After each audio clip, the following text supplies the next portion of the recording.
Anong mahirap sa ano sa dance? Yung jumping jacks po. yung warm up. Oo, yung warm up. Hi guys! Welcome to our SMA podcast. And for today's guest, well, isa lang naman itong Titari trainee from Laguna. Here's our guest. Our first guest is Fiona Yap. Hello, Fiona! Okay, how are you, Fiona? Very good po. Talaga, how's the training? Like, how's your first dance cover? Ano yung feeling na tapos na yung first dance cover? Ano po, sa totoo, nakakapagod po siya nung una kasi di po ako sanay sa like ganong classic like choreography po siya talaga, tapos magpa-blockings po. Pero ngayon natapos na siya, parang masaya po ako na. Mahirap ba? Opo. Anong mahirap sa ano sa dance? Yung jumping jacks po. yung warm up. Opo, yung talaga yung mahirap. Mas mahirap po yung Nag-G-force ka rin. Like, yun, nakakatulong naman siya sa training. Opo. Nakakatulong po siya sa ano po. Yung alam ko na yung basics sa sayaw. Parang alam ko na po yung tamang alignments ko. Pinaka-basic talaga. Like, unless sa mga talent na parang wala talagang alam, tapos parang nagsama agad sa training. Like, you know. So, makakatulong ang G-force. Yung makakatulong yun guys, makakatulong din po ako sa mga fellow trainees ko rin po. Parang, nandito po sila sa sayaw. Ginagay mo rin. That's good. That's good for Fiona. Well, you look fabulous today. So, well, gusto ko malaman sino ba yung mga, nag-sponsor sa'yo or galing yung outfit mo, like for the fans, sa mga fans ni Fiona, para nang makita nila kung ano yung mga clothing style mo, like kung saan store ka, nagsha-shopping. So, simulan natin sa dress, like, before tayo mag-accessories and yung shoes, okay? Go! Yung jacket po, regalo po siya sa ninang ko. So, thank you so much po, ninang. Sino ninang yan? Pa-regalo din! Dahil din yung ninang. Laki ninang. Ano po, yung top hanggang sapatos ko po, Shein po siya lahat. Shein. Actually, nag-guesting kami sa SMA podcast. Yung guesting namin Shein din. Like, hi, Shein, baka naman. Sponsor us. Sponsor us. Good start yun. How about accessories? Yung accessories po, yung etong pearl bracelet po, galing po siya sa Landmark. Pakita natin yan. Landmark Festival Mall. Hi. How about the earrings? Yung earrings po, wait lang. So, to. So, sino stylist mo ngayon? Like, si Mami ba tumulong sa'yo or what? Si Mami, right? Kasi kanina nakita ko kayo. Okay, so, ayan si Mami. Ano na pala? Stylist na pala si Mami. Sana all. Okay. So, here's your first question. Ready ka na ba? Well, describe yourself in one word. Kung ikaw yung nakaharap sa mga fans mo, kung ano yung isang word na nakikita nila from you. I would say passionate or passion. Kasi, why? Ano po, madami po talaga akong passion ngayon. Like, lalo sa mga bagay na interesado ako.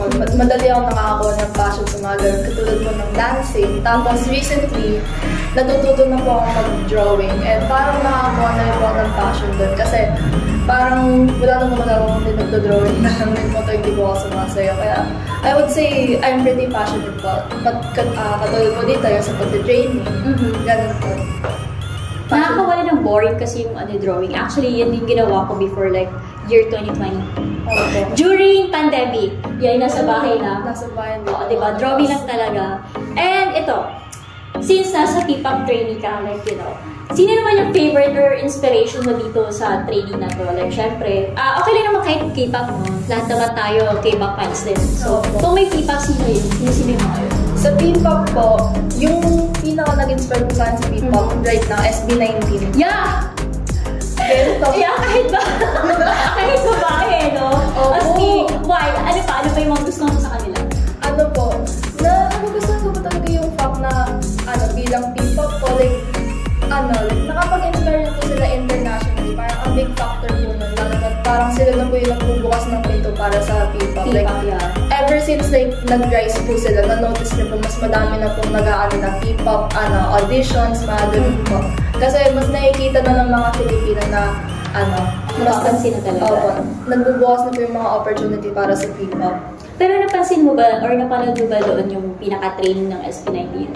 Opo, mahirap po eh. Ano po, ganun po talaga siya. Nakikita mo ba ngayon sa sarili mo? Hindi po siya. Ay, di ba? Hanggang screen lang. Ay, okay. So, SB19 sa K-pop, wala ka namang Ay, meron po. Sino? Tatlo po siya. Top 3 ko po. Is it group or solo? Group po. Top 3 ko po, BTS, 17, tsaka Treasure. 17, is it girls? 17 po, boy group po. Boy group. Opo. Then, yung last, Treasure po. lalaki din. Opo. So, girls, wala kang nagugustuhan. But kikay-kikay kasi, no? Like, ako rin naman. Pero, ang Blackpink kasi, actually, okay din naman sila, no? Lalo na si Lisa. Opo. Tama ba ako? Not Liza. Lisa, right? Opo. Lisa. So, parang, you know, it's very good thing na parang yung Blackpink kasi parang siyang halong astig, tas may sexy na, ano mo pa sexy, parang something like that. Iba-iba sila ng personality. Opo. Unlike sa ibang group na parang pag nakita mo sila, very soft, lahat sila very soft. Like, yung Blackpink kasi parang iba. Kaya medyo gusto ko yung Blackpink, no? Anyway, ano naman yung mga natutunan mo during first dance cover training? Like, 3 months kayo ng training? Okay. Mga ganda po. So, ano natutunan mo bukod sa mga astig na sayawan ni Keo, no? Like, Coach Keo. Isa na yun. So, ano natutunan mo? Like, you know, sa mga friends mo? First thing po, teamwork. Lalo na po sa Blackpink, yung hindi po kayo magbabanggaan. Kasi yung dami nyo, 9 kayo. Opo. Siyam sila sa T-Tower. Tapos alam mo po ba, yung isang scene na sinod namin, medyo cramp kami doon. Tapos, nagbanggaan. Dalawa na isa nagbanggaan. Hindi ko na-review ko yung video, pero hindi ko nakikinig-bagaan. Which is good. Kasi sa performance, like itong sa Freena, ng first guesting nila, medyo may nagkaroon ng pag ni-review mo, ay, may nagkamali ka rin, pero hindi halata. Actually, sa'yo, hindi halata. Sino nakabangga mo? Dalawa si Ayla po tsaka si Phoebe. Nagkatingin kayo. Opo. Talaga, pero hindi naman halata sa hindi naman halata sa video. Pero that's good. How about sa mga kasama mo? Ano yung natutulong mo personally sa kanila? Unexpected to Kasi di ba first mo sila nag-meet during lang ng training? Opo. Hindi mo talaga sila kilala. So parang post sa post kasi kayo pag nakita kayo sa training.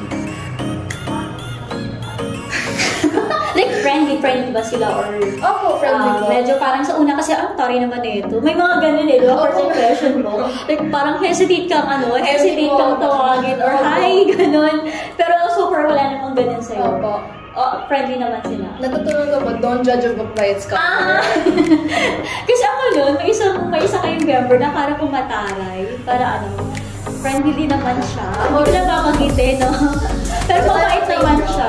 Ano lang talaga, like, pagka nakita mo lang siya, parang hindi ka niya papansin, kung hindi ka niya, kung hindi mo siya papansin, first move talaga.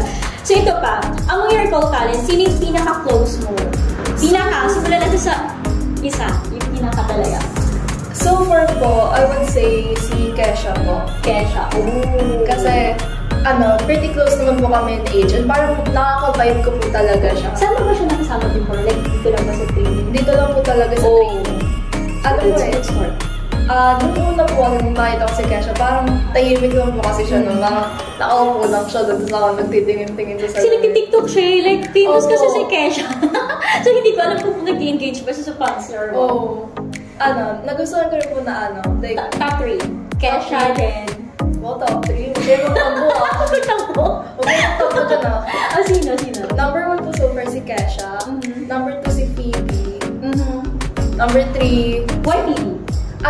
Si Phoebe po, nakilala ko po siya before po ng training. Sa modeling or... Guesting po, guest performance. Nakilala ko po siya. So, dance din? Opo. And the third one is? Si Priya po siguro. Siguro! Hindi ba siya? Bakit si Priya? Medyo close ko na rin po si Krisha, kaya laban na lang sila sa top 3. Okay, mag-sipin po So, ayun. Wala naman. Friendly naman kayo. So, eto. Ano masasabi mo naman sa coach na si Coach Teo? Like, first coach mo sila. Unlike sa Sabrina kasi, may nakaraang coach sila. Pero kayo, si Teo talaga kumama sila. Anong feeling na kasama niyo si Teo? Po. Hi, Teo! Hi pa, Coach! Huwag rin kayo magpapa. May negative comment. Nung una po,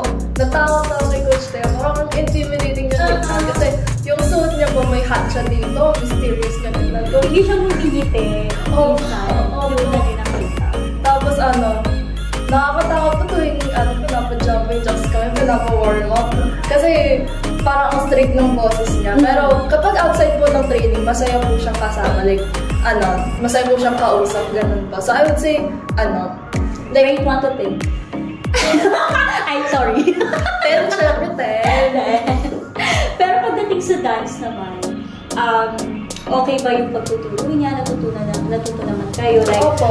Kumbaga kung ikaw ay slow learner, kumbaga lang kung ikaw ay slow learner, sa tingin mo matututo agad kayo for 3 months. 3 months ka ng training kami kung Opo. Kasi si Coach Teo po, lalo na po sa course namin, notice niyo po, like, pinapa-clean up niyo po talaga yung may pictures. Makaka-catch up po siya. Like, nanonotice ko po, like, alam niya kung kailangan maging strict or seryoso. Tapos kung kailan pwede makipagbiroan, ganon. Like, katulad po sa tuwing dinilinis namin yung choreo namin, usually mga, hindi nakikinig, alam niyo na, wag muna makipagbiroan para makuha talaga nila yung choreo. How about na napagalitan kayo, Teo? Di ba last time parang napagalitan niya kayo kasi medyo Medyo po. Medyo, anong feeling? Like, natakot ba kayo? Or natakot po ako. Kasi first time ko po makita kagalit si Coach T. Di ba siya sobrang galit? Pero first time ko nakita na stricto na nga, stricto pa ako. Di ba? Nakakatakot. Okay, that's good. Pero, as of Teo naman, magaling naman siya, no? Like, marirecommend ba siya or not? Marirecommend, syempre. Thumbs up kay Teo. Ayan. So, kung kailangan niyo ng coach Teo na. Right. Okay, so bakit ka pala sumali sa ganitong industry? Like, nauna yung Jeepers mo, right? Bago itong kita. Actually po, nag-audition po ako one time sa T-Pop dati. Tapos nag-training po ako doon for a few months. Tapos, ayun po, di po siya natuloy. So, nag-Jeepers po kasi nagka-passion po talaga ako sa sayo. And yung, kailan mo na-feel na gusto mo ng dancing?